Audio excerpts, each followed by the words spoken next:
And turn over to the book of James. You can go to James chapter 4. The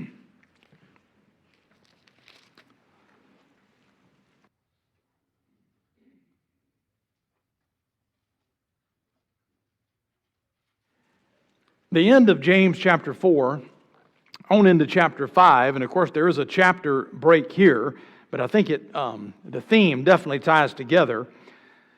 The first couple of parts of this, the two sections that we deal with, are some principles that really are ancient principles.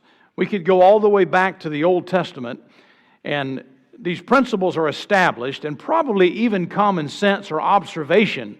Part of this we would know, even without revelation, just from observing mankind, we would come to some of these conclusions, but then God still doesn't just reveal it to us, but He exhorts it concerning it. Now, think about tonight what lays in store, what's ahead, what exactly do we have to look forward to? You think about life as we live it on this earth, and of course this is a very early book in the book of James in the New Testament. And notice now it says in chapter 4 and verse 12, there is one lawgiver who is able to save and to destroy. You know, God is the lawgiver that is able to save and to destroy. We've learned, of course, that the law of Hammurabi supposedly was the first written law.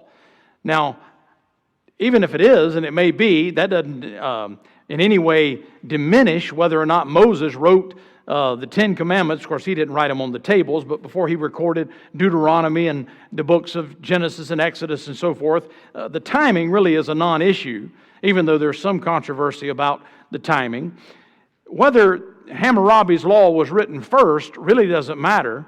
How many of you own a copy of Hammurabi's law? Okay, well, I guarantee you're like the majority of citizens in Moncks Corner, Somerville, Goose Creek. It's something we read about, but they haven't published this. There's not books on people's shelves. We don't go and look. You know why? Because He's a lawgiver, but He can't save and He can't destroy.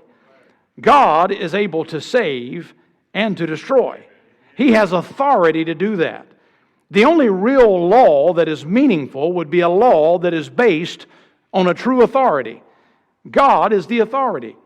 I mean, here the case is made is, a lot of laws. Man does a lot of things. He's really basing this back on verse 11, because here's the exhortation. Speak not evil one of another, brethren. He that speaketh evil of his brother and judgeth his brother speaketh evil of the law and judgeth the law. Why? Because the law said, don't do that. But if thou judge the law, thou art not a doer of the law, but a judge. Here's a person who's violating the very law of undermining his brother. Now, James does have in mind here, really back in a Jewish context, about not being a witness in a sense of a cause that was wrong and unjust, and maybe picking out something about the brother to try to bring something against him when the law condemned that without the two witnesses.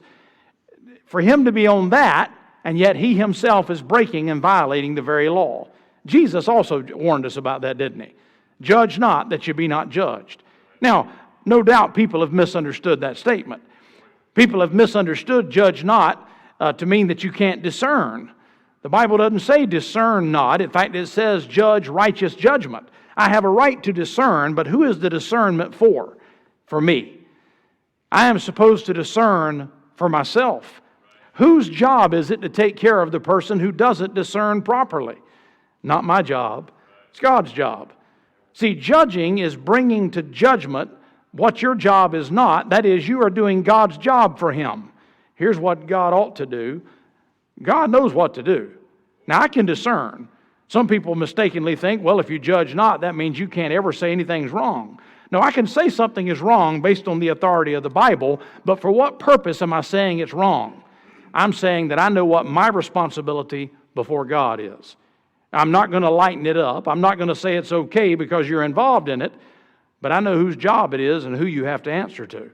He says, let God take care of it. Why? Because there's one lawgiver who has the authority who you really have to face. Now, if you cease to judge in that sense, don't be concerned, because God's not going to let anything get by. But on the other hand, Jesus warns us that if we do judge with the same judgment you judge, be ready to take that same kind of judgment upon yourself. Now, God holds men accountable. That's a probing thought. So he goes on to say, go to now, verse 13, ye that say, today or tomorrow we will go into such a city and continue there a year and buy and sell and get gain. Whereas you know not what shall be on the morrow. For what is your life? Now here is something by observation that a person could pick up, even if they didn't know much about the Bible. They didn't have to have it revealed to them. It certainly is a thought that everyone ought to think about. What is my life? I mean, really, in a sense, compared to eternity, compared to what you know, what is your life? You know, if we were to go back, maybe just past the flood, which is really where civilization cradled, of course, from that point, because everybody else was dead, we're just going back some minor, measly 3,500 years.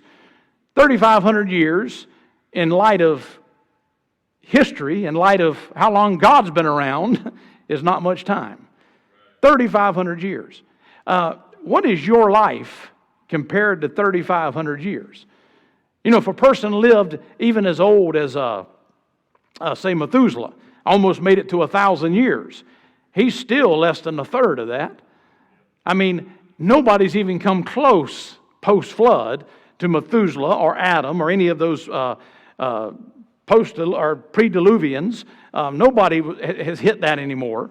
So really, if a person lives now to say 120, besides getting your picture on a Welch's grape jar or whatever it might be, what is your life?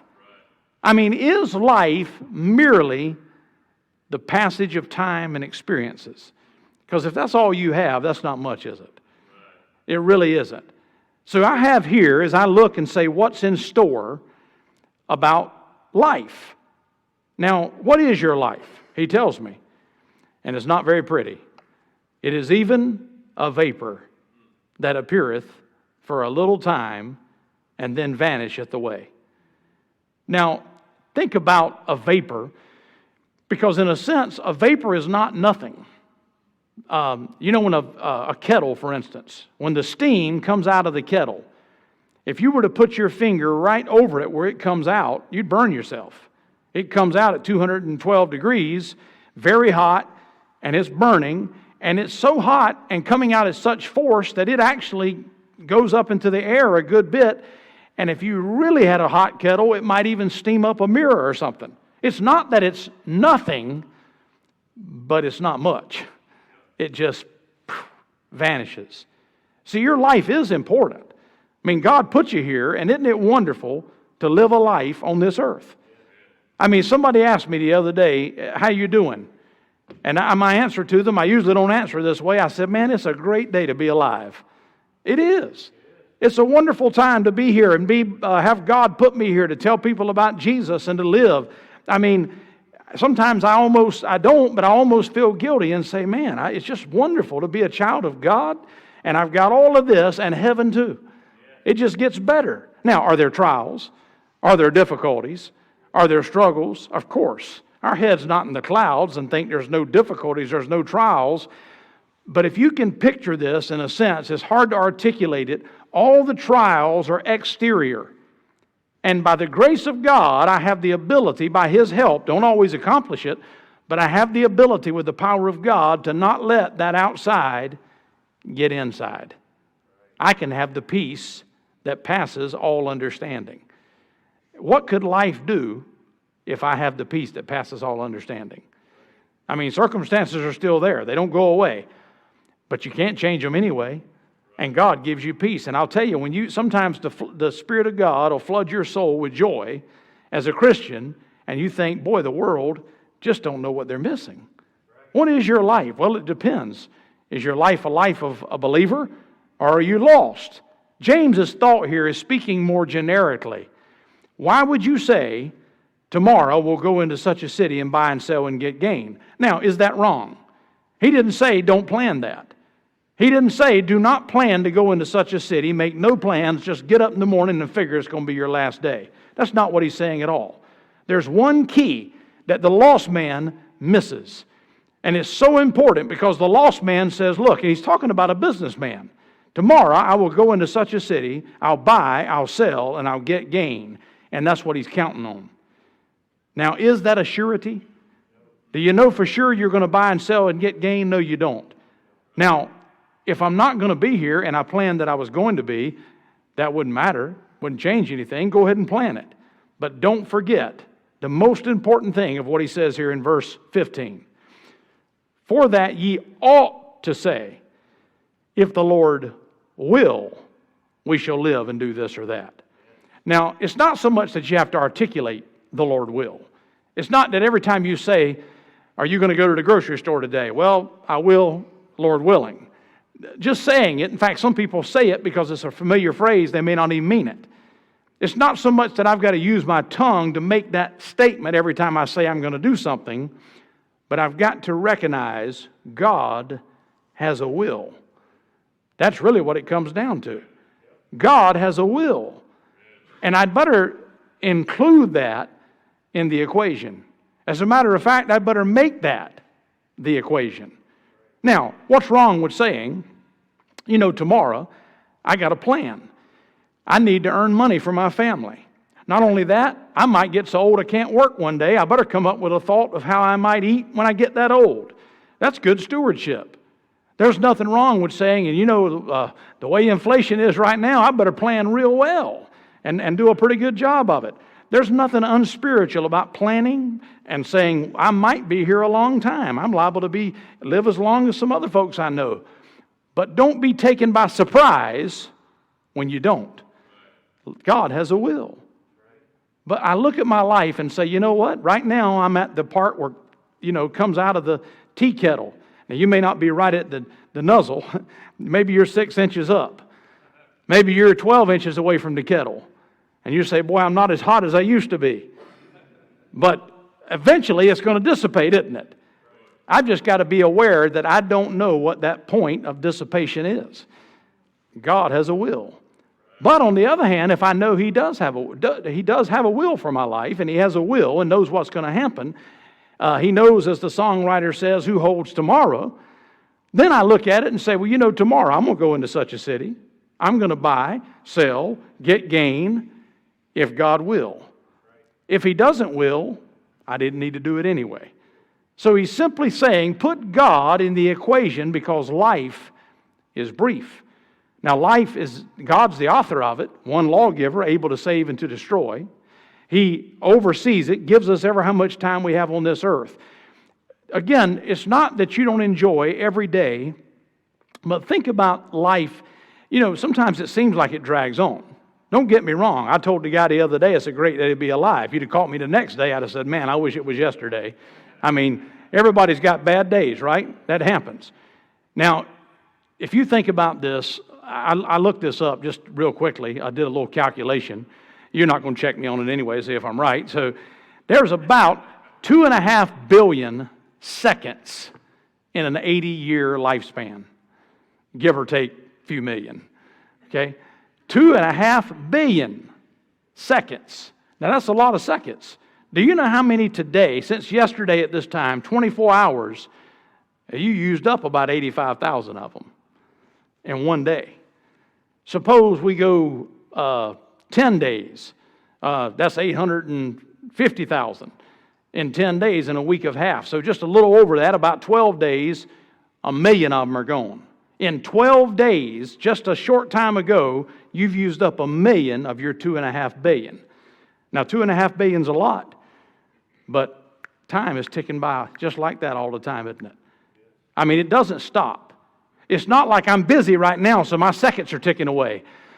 Whew, I finally got a chance to relax, and I'm just going to take it easy. I just don't want to do anything for several hours. Those seconds are still ticking. I don't really want to get out of bed and do anything right now, so I'll just lay here, and maybe it'll go away. The seconds are still ticking. I don't really think, church is going to be there all the time, so whether I go now really doesn't matter. It's going to be there when I get ready. It is, but those seconds are still ticking. I got plenty of time to come to Jesus. I know He's always there. He's a loving God. I'm sure one day when I get ready. This is what Proverbs means in Proverbs 27:1. Boast not thyself of tomorrow, for thou knowest not what a day may bring forth. Now again, I could know that if Solomon hadn't even told me that. Without even revelation, I ought to be able to observe life and say, well, boast not thyself of tomorrow, because you don't know what's going to happen. But I needed God to exhort me, because we don't think about it like that. You know, there are people who are confronted with the truth of the gospel, and have you ever thought to yourself, why does a person put off the gospel? We say, well, they just love their sin. A lot of them don't. They're tired of it. They're sick of it. Their life's destroyed, and you offer them the gospel, and they still say, not today. One day. Well, there is a reason. The devil has blinded the minds of those that believe not. Clearly blinded their minds, because from a logical standpoint, I'm not guaranteed another second. I don't know. Life is a vapor, appears for a little time, and vanisheth away. But now, he says in verse 16, you rejoice in your boastings. Now, James comes on strong in this letter. You know, he has some good exhortations. You'll remember the previous chapter. Ye adulterers and adulteresses, know ye not the friendship with the world's enmity with God? Now he says, life is brief, and he goes right back to those that don't pay attention. You rejoice in your boasting, and all such rejoicing is evil. What's the boasting? Boast not thyself of tomorrow. Thou knowest not what a day may bring forth. They rejoice in it. You know, the world is not only without hope, without joy, without peace. They almost revel in it. They almost revel in the fact that they're miserable. They don't know why. Well, when you're without God, you don't act rationally. To rejoice in their boastings. I mean, they watch 21 people get killed in a school. Tragic, terrible. Everybody ought to be in an uproar. Everybody ought to be against it. Everybody ought to say, boys, something ought to be done. But everybody's answer is they're just throwing the elephant out the room, right? The elephant in the room is that person is evil. How are you going to deal with a person who's only 18 years old and has enough hate in his soul to walk in there and look somebody in the eye, a little 8-year-old kid, and blow him away? Take his gun away, he'll get a knife. Take his knife away, he'll make a bomb. Take his bomb away and he'll drop rocks on their head. I mean, where does that come from? Oh, well, he has a mental illness. Well, sin will make you mentally ill. There's evil. And when you're told there's no God, I mean, that's not the only incident. There's others. But everybody, well, if we just get rid of guns, or we have a mental health program, or put a stronger lock on the door. I mean, there may be common sense approaches to help deter some of the activity, but there's a deeper issue. Man's rejoicing in his boastings, and all such rejoicing is evil. Now, a person looks at it and says, well, I'm just going to be neutral about it. You know, I know there's some folks that do some bad stuff, and again, he goes back to the judging and the lawgiver. Some folks that do some bad stuff, and there's some good folks out there, and I'm not really the good folk, and nor am I this evil person. I'm just going to kind of just stay neutral. I'm certainly not going to serve God. I mean, I just don't. I kind of not really interested in that. But on the other hand, I'm not all that bad. But look what he says in verse 17. Therefore, to him that knoweth to do good, and doeth it not, to him it is sin. See, it's not just what you do. It's what you know you ought to do, and you don't. You know to do good, and you do it not. It's a sin. You see, God has placed an accountability on me, and by the way, it's not grievous, but joyous. God's commandments are not grievous, they're joyous, because God, whatever He calls me to do, He empowers me to do. The only way to be fulfilled, the only way to be satisfied, is to get in line with His will. So God lays out really what is a common sense approach, and yet He reveals it to what life is. Life is a vapor. It appears, it's gone, but what we do for the Lord Jesus, that's what's going to count. Now, there's also another, as you go into chapter 5, the subject really doesn't change. Because in verse 1, he says, Go to now, ye rich men, Weep and howl for your miseries that shall come upon you. Now, the Bible does not condemn riches per se. For instance, Abraham was the friend of God. He was a very wealthy man. The Old Testament, God actually blessed His people with earthly possessions. They were an earthly people, and He demonstrated His blessing on them with earthly possessions. He wouldn't have blessed them with earthly possessions if earthly possessions were inherently evil. For instance, He didn't tell Abraham, "You're such a good friend of God, I'm going to bless you with a bunch of ungodly women." He wouldn't have done that, because that would have been wrong. But I'm going to bless you indeed. I'm going to bless you with physical blessing because He can. Now, of course, in the New Testament, our blessing is far greater than that. We're a heavenly people with heavenly promises. Yes, God does meet physical needs, and certainly there's earthly blessing associated that God can do. But also He talks about persecutions and the difficulty of a believer and so forth. But what He is condemning about these rich men is seen from the context. See, the Bible doesn't say, "Don't be rich." Some of you sure are glad, aren't you? Right? It says, "Labor not to be rich." Now, what is riches? How rich do you have to be rich? I think we probably could say that the guy that runs Tesla, owns all the stock. His name escapes me, but you know who he is. He's rich, if anybody is, right? Gates is rich. Some of these other folks that run Apple and all this type of place, and Facebook and all these things. Yeah, I mean, we're using that as a comparative idea. The Bible doesn't condemn riches per se, but it does warn about tremendous temptations that accompany it. How many godly, sold-out, solid Christian, on fire for God people do you know that are billionaires? Okay, I'm trying to think an example. Wait a minute.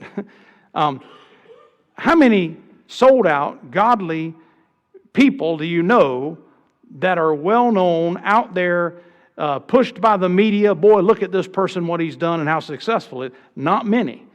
Now, there have been some wealthy Christians. The Borden Milk Company was owned by a family that was Christian, to the point that even the son gave up his business and went out on the mission field. I mean, there's Christian people that have done these things. J.C. Penney, believe it or not, started by a godly man, became a multimillionaire. So what I'm saying here is God's not condemning riches. There are men that God has chosen, because usually God knows who He can trust with it.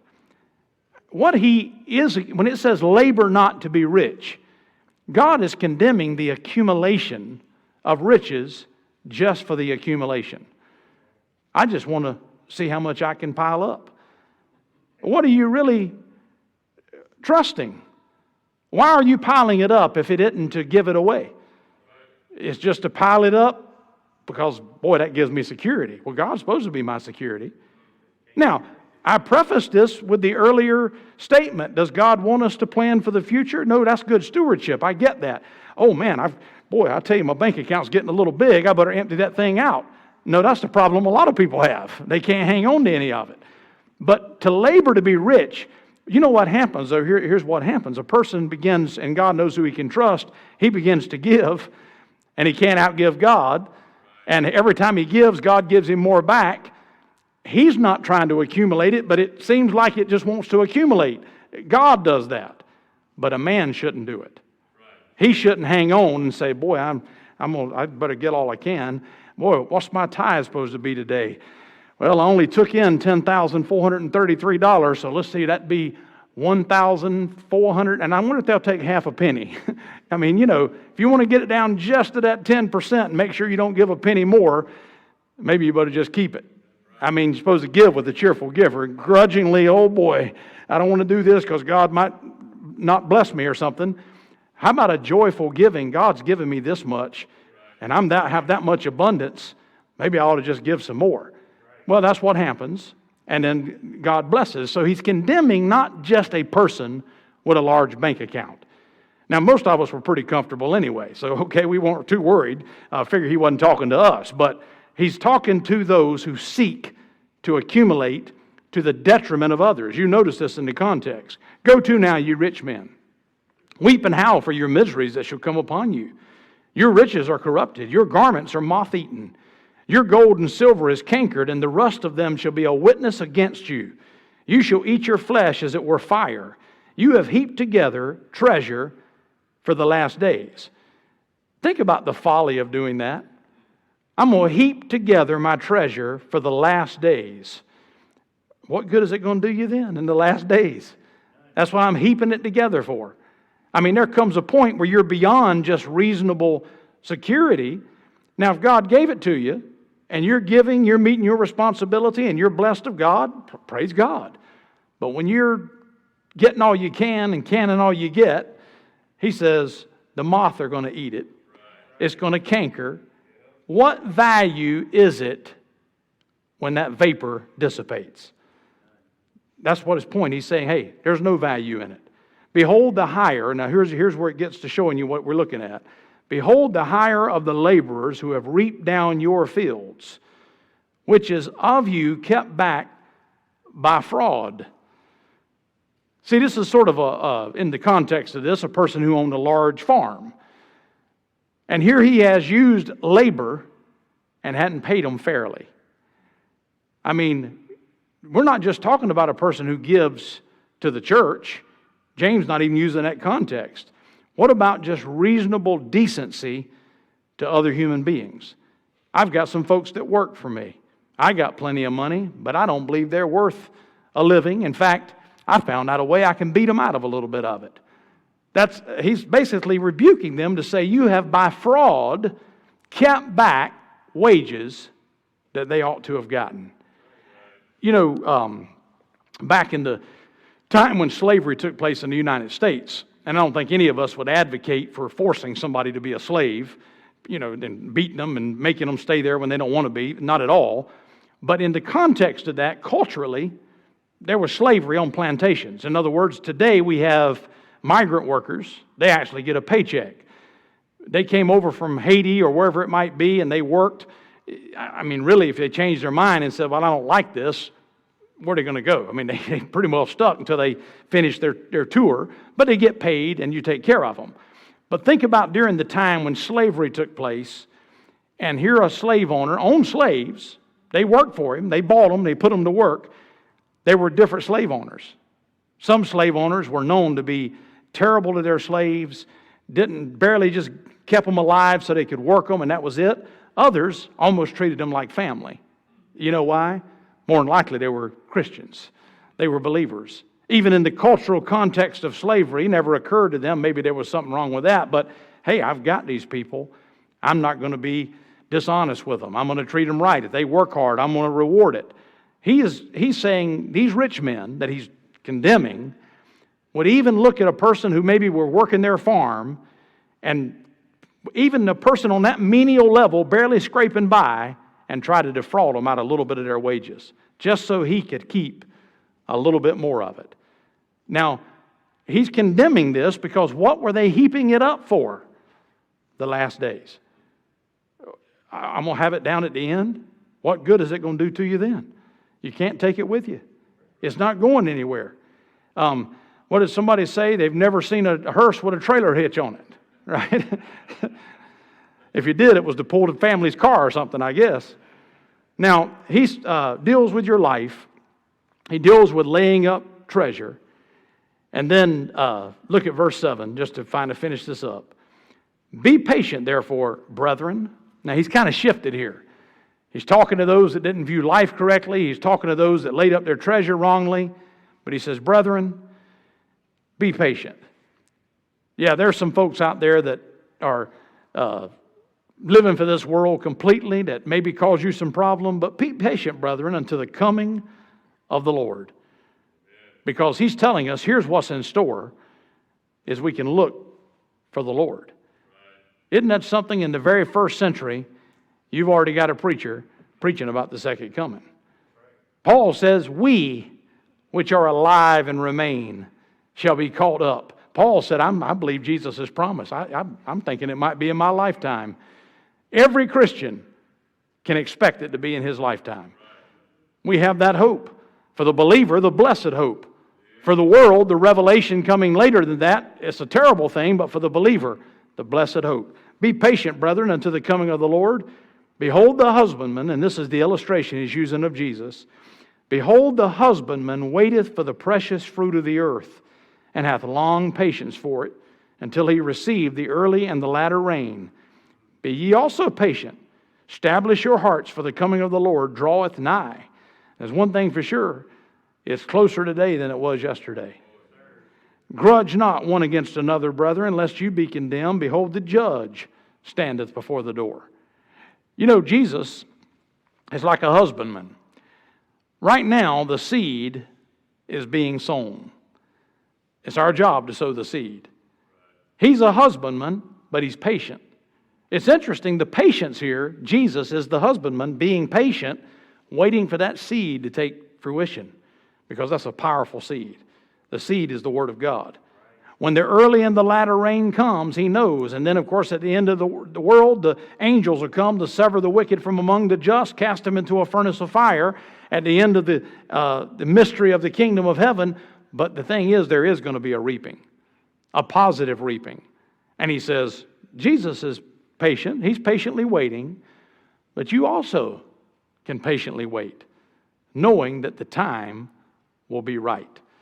You know, when I view it and realize that Jesus is waiting for the fruit to come from the seed, it makes sense why he is tarrying. It makes sense when a loving Savior who died on a cross, because when Jesus comes that second time, there'll never be another age of grace. There'll not be another time when the gospel is preached per se like it is in this age of grace. And Jesus died to make it possible for men to be saved. Wouldn't it make sense that his tarrying is that as many as might come to him? He's calling out a people for his name. He's not willing that any should perish, but that all should come to repentance. And yet, that day is going to come. And that time will be complete, and Jesus will return. We can be encouraged as brethren and be patient, knowing that he's coming for us. Let's go ahead and stop there tonight.